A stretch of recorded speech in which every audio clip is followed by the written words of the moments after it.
home than we are away. So home court advantage is a must for Philly right now is what it's looking like. Yeah. All right, so we got our most surprising teams. Your most disappointing teams in the East. Who you got rolling with? You know, I had the Sixers in mind, but they're still up there on the 4 seconds. So I'm not going to throw, your boys in there. But let's talk about the Wizards, man. What's going on with the Wizards? 2-8, huh? They started off like that last year and they finished strong, but I don't think John Wall is really, that guy. I mean, he's a solid player, but to put him up there with the elite point guards, I'm not doing that, man. I'm not doing it. The guy can't shoot to save his life. Right. I mean, he plays all right defense. He gets steals, but I don't know. I just don't think he's the one to lead your team. So the Wizards is definitely my pick as well. So coming into the season, you had don't mean to cut you off either, but if you look at last year when John Wall was out, that's when they were playing their best ball. Right. They had the white boy running a point for him. What was his name? I forgot his name. Strakowski or something like that. Right. And they I remember they wanted that winning streak to get him back in the playoff contentions because Bradley Beal was out there balling. But yeah, man, I agree with you on that one there. I was watching First Take the other day, and Stephen A was going crazy on the Wizards. He was talking about how like John Wall looks fat and out of shape, and he's not playing at his game, and he's still giving him his respect and whatnot. He still should be respected, but as of right now, like John Wall is looking trash. That whole team has no chemistry going whatsoever for him. Max Kellerman, I agree with him when he said that the Wizards should have blown this up a while ago. They kept trying. They kept trying to keep the pairing of John Wall and Bradley Beal together, and to see if they can make that work. Otto Porter, they gave him big money, which was a terrible signing. That was a terrible signing in my opinion. And then this year they bring in Dwight Howard, like he's supposed to be some fucking final piece to the puzzle or some shit like that. Piece. Like Dwight Howard has been washed since he left Houston. Yeah. When he went to the Lakers, he was pretty much done, man. That back injury has messed up Dwight Howard's career. So he's never the same player since that. But man, shows flashes. Right. You'll see every now and then. You'll see like classic Dwight. But no, I don't want Dwight as my starting center in today's NBA. But yeah, the Wizards, man, they are definitely the most disappointing team in the East for me as well. And I think it's time to blow it up. I think they need to. They're not going to be able to move John Wall's contract because they still owe him $168 million for the next 4 years, and I don't think any team is going to try to take on that salary. Especially if you're like a title contender. Bradley Beal to me is the only tradable piece that they have. And I'm hoping that my Philadelphia 76ers can put together a trade package for Brad Beal because I feel like he's exactly what we would need in Philly. That's actually what the Lakers need. A good two guard. We could use him too. Okay. So yeah, that's a good segue to the Lakers, to the Western Conference. So who is your most surprising team in the West so far? Who are you liking right now? Surprising? Yeah, most surprising. Probably the Nuggets. 9-2 right now. 6-0 at home. I mean, this boy Jokic can play some ball. Jokic is the second best center in the league. Third best if you count Anthony Davis as a center, but second best center in the league if it's just him and Embiid. Yeah, I mean, they do it in two different ways too. Like Embiid will dominate you with scoring, dunk on you. Jokic is just finesse. Yeah, it's all finesse. Jokic got his game is sickest crazy. Passes you'll ever see from a center. Yes, man. The crazy part about Jokic is like he'll rip it on the defensive end, get the rebound, and run the break, and like nobody's stopping him. Yeah. And then like you said, like the man he drops dimes. He does. Yeah, that man drops fucking dimes. Shout out to Jokic, and he got great post moves. The only really knock on Jokic is his defense. He's not a great defender. He's an average defender at best. But other than that, man, like Jokic to me, he's the second best. He's got the total package. Yeah, shooting, passing. Yeah, right. He gets his boards. And then man, I agree with you on Denver as well. But then, like, not only Jokic, but that backcourt, man. That backcourt looks real. Jamal Murray and Gary Neal. Is it Gary Neal? I forgot the shooting guard name. Harris? Gary Harris? Yeah, I think so. Yeah, but that backcourt is looking really good. Like, them boys, like Murray went off for fucking damn near 50 on Boston the other night. And, he bust their ass. Kyrie couldn't do shit with him. Anybody they put on him, they couldn't do nothing with that man. But yeah, man, the Nuggets are looking really good. And on top of that, like Will Barton, one of their key contributors, is out right now. So when they get him back, that's man, their look sixth out. Man right there. Yeah, the Nuggets to me, like going into the season, I said that the Nuggets was one of the teams that I felt like a lot of people was slacking on, and they had some big wins. Like they're one of the teams that took out the Warriors this season as well. So they proved that they can play with them boys. Now, when it comes to a playoff setting, everybody's gonna put their money in the Warriors, but I like what I'm seeing from the Nuggets right now. I like the way they play basketball, and that team is definitely going in the right direction. Another team that I think is really showing some good signs right now, that's being better, that's going to be a force at the end, is going to be the San Antonio Spurs. Mm-hmm. Anytime that you have Greg Popovich as your head coach, to me, he's still the best head coach in the league.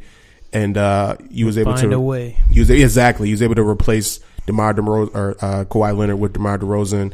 When he wanted out, that was a good trade for the Spurs. They got the best player I think they could have got. That was probably one of the best trades you'll see that worked for both teams. Right. Even though the Raptors won the trade, in my opinion, but that's not like DeMar DeRozan. I feel if Kawhi signs with Toronto, the Raptors won that trade. Right. If not, then I think the Spurs won that trade. I feel you on that one. If the Raptors can get a championship out of Kawhi, they definitely won that that as well. Yeah, because Toronto, they looking legit. Okay. So the most disappointing team so far in the West, I think we discussed it already, but let me get your take on it. Who you think? I would be the Rockets. Yeah. I mean, they're supposed to be up there where the Nuggets are right now, and they're all the way down here next to my Lakers. 12th. Yeah. Under the Lakers. Yeah, under. Mm-hmm. Doesn't make any sense. I don't know. I honestly, I feel like Chris Paul might be done. Yeah. I really think he's hit his limit. He's old. I don't have the age on him right now, but I know 33, about to be 34 in May, I believe. And that's old for basketball standards, right there. That's your prime is 28 when you're in basketball. 28 to about 31. After that, you start to decline. Last year, he had a great season for these guys, but I mean, this year it doesn't look so good. I feel like him and Melo, it's just bringing that team down. It kind of reminds me of when you put Steve Nash, Dwight Howard with Kobe and Ron Artest, and they just thought we were going to run away with it, and we ended up barely squeaking into an 8 seed just to get murdered by the Spurs. Yeah, at this point, it seems like we all recognize the name, like Chris Paul, the Carmelo Anthonys, but like we got to detach the name from who they used to be to what they are now, because they are not the same players that they were 3, 4, 5 years ago, and it's starting to show. And Chris Paul, he's getting up there. He's had some injuries in the past, and maybe that's playing a factor in slowing him down. Carmelo Anthony, like we talked about him, he hasn't adapted to the NBA style of play that's being played today. And man, I'm not sure if I'm not Houston. They have the reigning MVP on their team, so I'm not going to ever count them out. Yeah, and I think they're definitely going to be a playoff contender there. They better be. Yeah, as of right now, like it's not looking good for them. I hope that they can get it together and correct the ship, because they was one of the teams I think that could have gave the Warriors some issues offensively at least. But as of right now, man, I don't see them being a factor in the Western Conference. Yeah, lucky for them, it's November and not March. Right, exactly. Yeah, we got to keep in mind. So we got to keep it in perspective. Like, we're only a couple of games into the season, so it's a long way to go.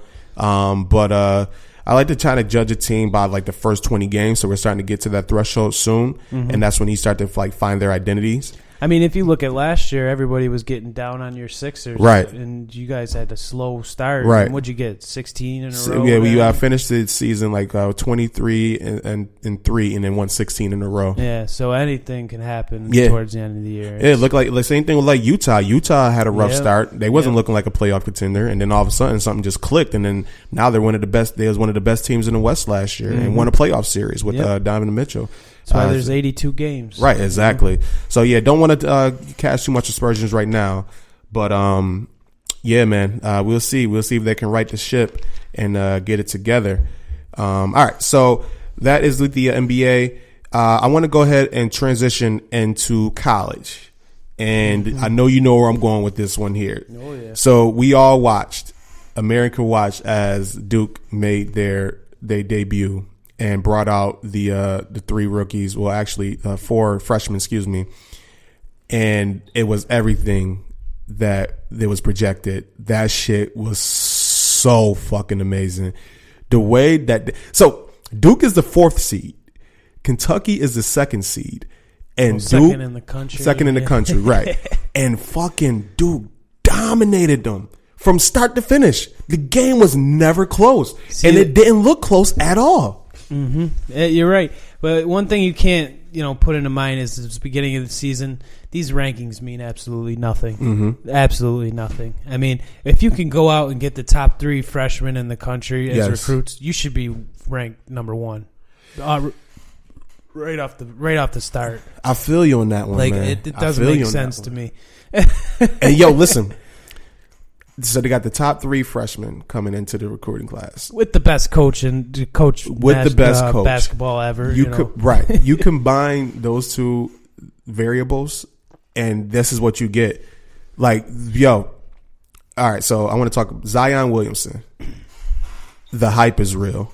Oh yeah, the hype is real. You watch the YouTube videos, and they just sit on him dunking and just jumping, and like the man is a fucking physical specimen.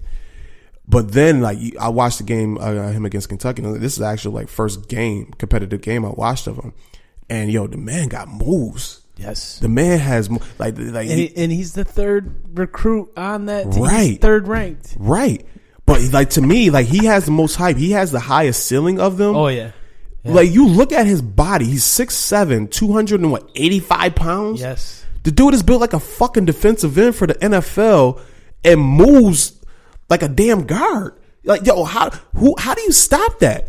The shit is amazing. So I want to talk about he did the play where the most impressive play to me that he had that game was he blocked the dude. He blocks him, catches the ball, brings it up the court, and then has a fucking dime to RJ Barrett. Mm-hmm. That shit was the prettiest shit I think I've seen from him. And or 3 guys on him, and he bullies them right into the to get the bucket.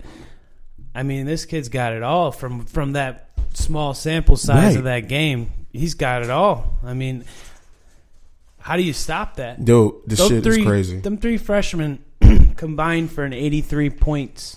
Kentucky scored 84. Their 3 freshmen outscored Kentucky, I think, from what I've seen. I think the 3 freshmen had like 89. And then Kentucky had like 83, 84. I think that's the stat that I've seen. But yeah, their 3 freshmen beat Kentucky from what I remember. It's crazy. That shit is fucking crazy. And then not to mention RJ Barrett, he looks real. Like that brother got some damn game.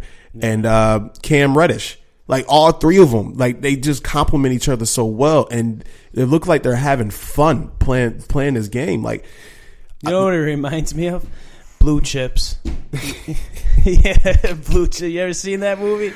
I remember it vaguely. You pull Shaq in there with the white dude who could shoot, and what was it, Petty Hardaway at point? I don't know, man. That's what it reminds me of. He's paying his players, man. How do you get these 3 guys on? Hell yeah, team? the NCAA, like they're definitely paying them boys, Come on, man. Like they saying that they had the group chat and then they all decided to play together and whatnot. But you can't tell me that there was some financial security in there to kind of convince them players to come on over to Duke. I'm not going for that bullshit. But yeah, man, Duke, they're definitely. Would you say, guys? They're saying on ESPN that they are going to be. What Alabama is to college football, Duke is going to be to college basketball. Do you see that? Do you think they can? No. You think they can run the table and finish it off?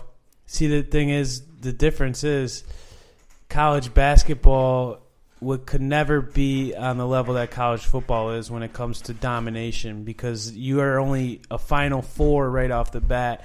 College basketball, you got to go 6-0 in the tournament to win it all, and that's not easy to do that. You play a lot of different teams. Like, that's why Syracuse is so good in the tournament, because of their zone. Nobody plays the zone. Nobody sees the zone, you know? It's different looks, different matchups that come across. Like, you can't compare the two. I mean, Alabama's been doing this for how long? Dominating college football? Duke is always up there